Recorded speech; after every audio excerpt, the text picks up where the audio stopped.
Hey, everybody. It is yours truly, Dr. Shamika Dean. Y'all come on in. You already know what time it is. And it's time I press live. I'm about to give you something that's going to transform your life or your business. Probably both. Okay. Again, welcome. I am your favorite marketing solutionist. And what I do is I help service based entrepreneurs expand their expertise by teaching them one of the quickest ways to make them more impact and income without increasing their time. And that is through building a signature program or course and then helping them to launch once or twice a year where they'll make multiple six figures and get on the path to seven figures in their business. And we do this by teaching them this marketing and automation plan so that they only have to work 10% of the time. So our goal for each client is to help teach them how to automate 90% of their sales so they only have to work 10% of the time. All right. So again, as you're tuning in, make sure that you invite others to share, invite others to join us and watch this broadcast. I'm going to share it on my other page as well. But I want to know what part of the world you are tuning in from.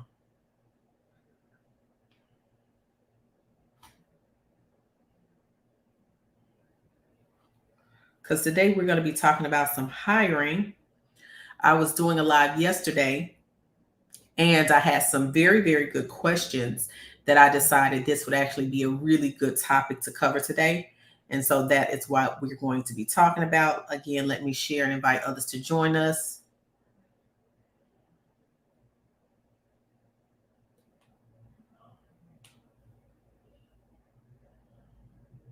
I see you all here, but comment, let me know where you're tuning in from real quick. And again, make sure you share and invite others to join us.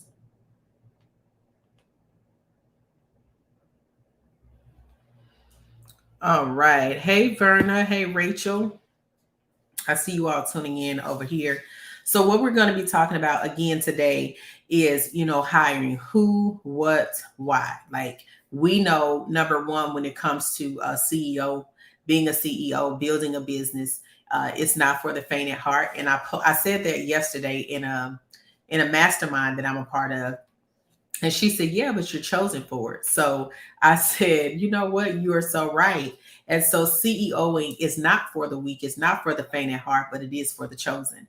And so if you have been chosen to create a business, to impact lives and build a new legacy, then listen, I want to encourage you today that you are chosen for it. And because you are chosen for it, you are equipped with everything that you need to be successful in it. So just comment in the comment section and give yourself a hand clap because you have been chosen to do such a great work.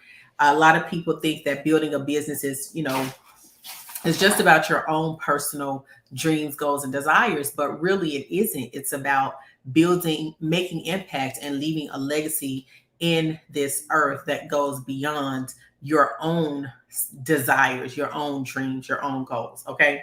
So, excuse me. Again, we're going to be talking about, hiring who, what, when, why you need to hire, all of those good things. And so I'm going to go ahead and jump into our topic for today. We're going to be talking about, first of all, CEOs. What do they do? So I read a book called CEOs Only Do Three Things. And this book is by Trey Taylor, I believe is his name. But again, the book it says a CEO only does three CEOs only do three things, right? And so the three things that the CEO does is culture, the community, and currency. So basically, they are responsible for the culture of the company, the people, and they are responsible for the numbers. They are responsible for making sure that this business is producing, that this business is profitable, and they are responsible for the people that come into the company that make sure that this business is profitable and this business is doing what it's supposed to be doing. And they are also responsible for the culture. Now, it was very interesting that he talked about culture because when it comes to culture, you have to understand that the culture is the environment that people are a part of. And so I'm sure we can all attest to how you've been in an environment a job and the environment was just toxic, it was stressful, you regretted going into that place every day. Some of you probably felt like you were not a priority, like the company didn't care about you, and all of those things. And so, culture is very important. It's just as important as the numbers. It's just, and the people that you hire are the people that create, the culture. But before they can create the culture or adapt to the culture has to be clearly identified. So the first thing when it comes to hiring, you have to know what your role is as a CEO and what you are truly responsible for. I think that one of the biggest mishaps when it comes to hiring is that there is really no clarity in what it is you need to be hiring for or what you are responsible for. So, hey, Kanesia, thank you so much for joining. I was looking for you. I knew you were tuning here eventually. But again, one of the first steps is you need to get clarity about your role. What are you responsible for? What do you need to, what are you supposed to be doing? And then knowing what needs to be done so that you can then begin to hire people and put other people in those positions. Okay. And yeah, Cheryl says this is so on point. That is why companies lose good employees. Yes, because they don't take the time to truly identify the culture. And so one of the things that I did when I started my business, especially when I got into the office space, I knew I wanted to have, someone to be in the office with me. But I wanted to identify, what do I want the culture of this to be? How do I want my employees, my staff, how do I want my team to feel about coming to work? And one of the things that I did just recently is I asked my staff, how do you feel when you have to come to work? Right? Do you feel drained? Do you dread it? Right? And I'm thankful that I got good feedback. However, it's important for you to know, even if you feel like you've clearly identified a culture, but you don't know the reality of that until you actually start hearing from the people that are a part of what you built. Okay. So again, the first thing is knowing your role, understanding what a CEO does, what they're responsible for. And again, CEOs only do three things: culture, community, and currency. So they're responsible for the culture of the company, the people that they hire, and the numbers. Okay. And so that's what you need to identify first. And that book is by, I believe, Trey Taylor. Very good book. The second thing is that you want to make sure that you're hiring value over vacancy. Oftentimes, and I learned this actually when I was in a leadership role in a couple of ministries. A lot of people just want to put someone in the spot because it's empty, and we feel like we need to hurry up and fill that spot. That is the worst move to make when it comes to hiring, because when you move out of desperation, you do not really hire people aligned with the company and what the company truly needs. You're just trying to hurry up and get someone in that spot.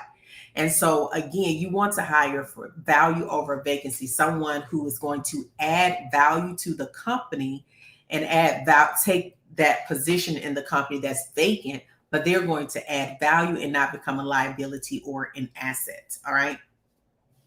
The other thing is that you want to make sure that they are congruent and cohesive with the culture of the company.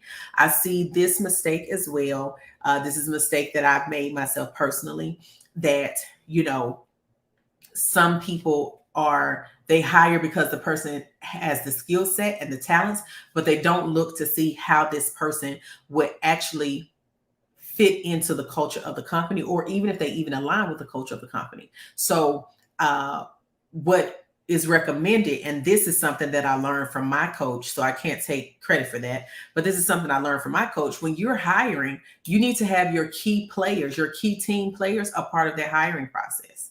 You need to have people that already understand the culture of the company, that they have a say-so in whether or not they believe that this person is going to be not just good at the skills and being able to fulfill the roles and responsibilities of the position, but that this person is actually a good fit for the culture. Because what you don't want is they're really good at what they do, but they come in and they disrupt the culture. They disrupt the peace. They disrupt the flow. They're causing it, and it creates a toxic work environment. Okay, so again, are they cohesive with the culture of the company? The other thing is profit over potential. Oftentimes, we want to bring people in and give them an opportunity because we feel like they have potential. Potential is great. It's absolutely great. And I'm not saying that you shouldn't give people an opportunity to prove themselves. But what I'm saying is you cannot hang on to the potential if it's not going to prove help to increase profit. Because remember, a CEO only does three things. They are responsible for the currency, the community, and the culture. And so if that person has potential, but they are not in a position to bring in profits, then that is not a good hire, for you. Every role, every position that you have or that you hire for in your company, that position should be a profit producing position in some aspect. Okay. So it means that that position needs to either free you up or free up some of the other people on your team to be able to produce more profit, or it needs to be a position that is specifically there because they are going to help bring in profit. If they do not do that, then it is not a good hire. All right. And so, last but not least, I want to talk about assessments and analysis. So, when you're bringing someone into your company, if you've gone to a job, you've probably had to do some kind of assessment yourself, right? So what I'm saying is there's an assessment and then there's analysis. Assessments is to help identify their skills, and then analysis of their ability to become a piece of the puzzle within the company that again paints the whole picture. So you should be doing assessments that really not only identify the skill set but also the mindset. Their work ethic, their ability to adapt to change. So your assessments can't be surface level. Oh, I need you to go take this typing test. So if you have someone who's going to be an executive assistant, but the only thing you have them to do is take a grammatical test or a typing test or something like that that shows their skill set, is not enough. You need to also know what motivates them. How do they work? How do they best work? Do they work better with the team, or do they work better alone? Right? Are they the type of employee that needs a lot of instruction or blueprints to follow, or are they the type of employee that can just get in, figure it out, and create their own way of accomplishing the goals? This is so important. Depending on the role that you are hiring for, you need to be able to accurately assess them and then be able to also do an analysis. That analysis also comes with, once they're in the position, how long will it be before you do some kind of review to make sure that you hire correctly? Sometimes they may do well in the very beginning. However, as time goes on and change happens and things like that, they may no longer be the best fit for the position. Okay. So assessments and analysis. All right. So again, I'm going to run through one more time what I've covered. And then if you have any questions, prepare your questions. If you have a question, just type me so that I'll know and won't go ahead and end the video, and then go back and ask your question. But I'm going to do one more run through. So what we're talking about today again is hiring: who, what, and why. All right. You hire because you have to have help to scale. You cannot grow your business to the $1 million mark or multi six figures.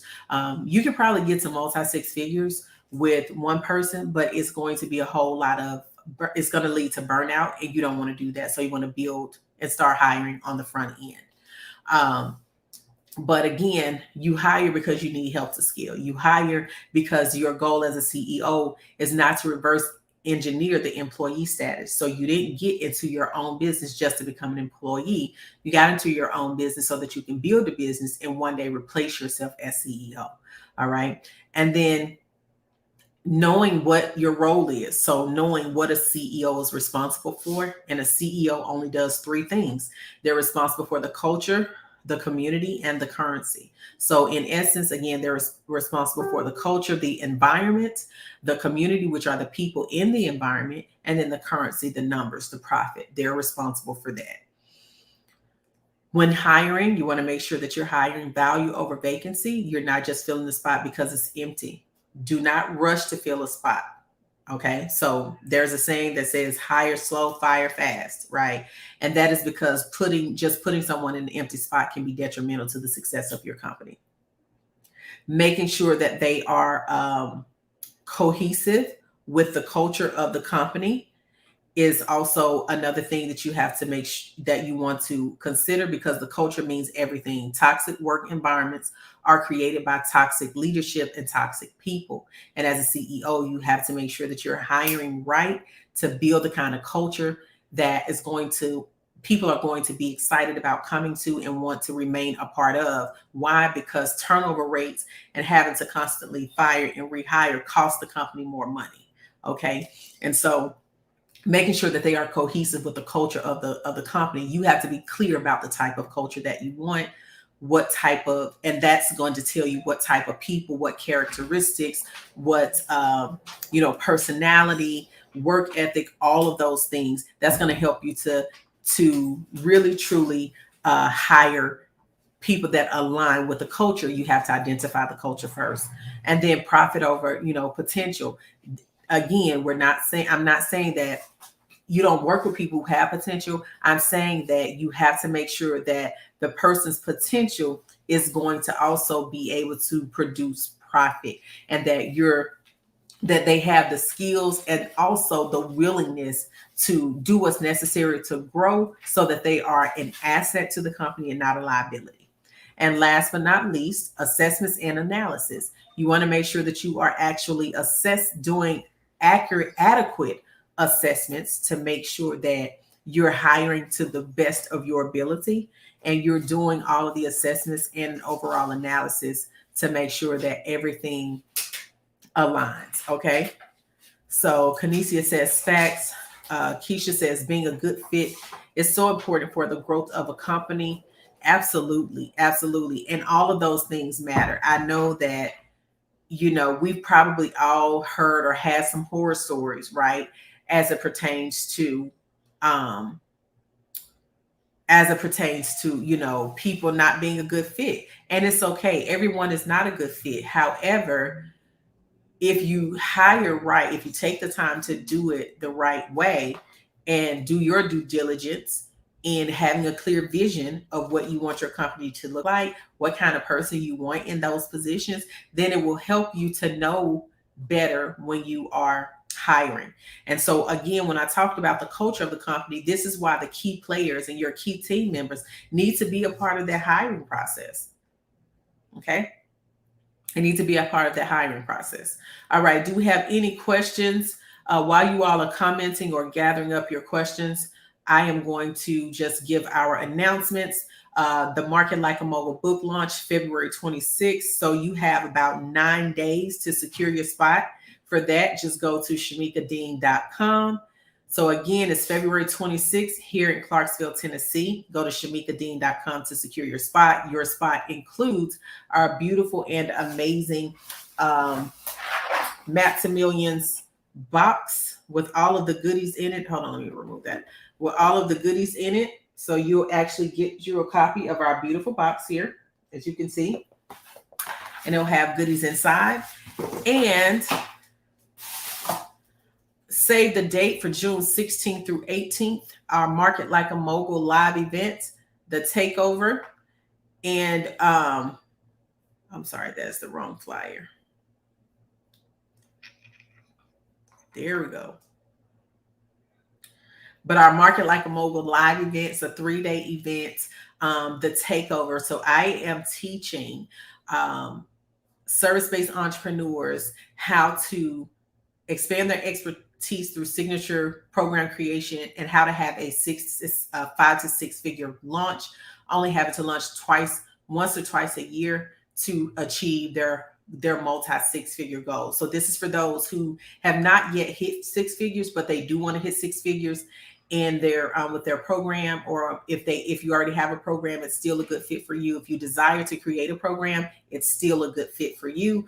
Okay, if you are in a position where you are having to trade time for dollars and you want to take your time back in your business, this event is for you. All right, so it's June 16th through 18th, so make sure you save the date on that.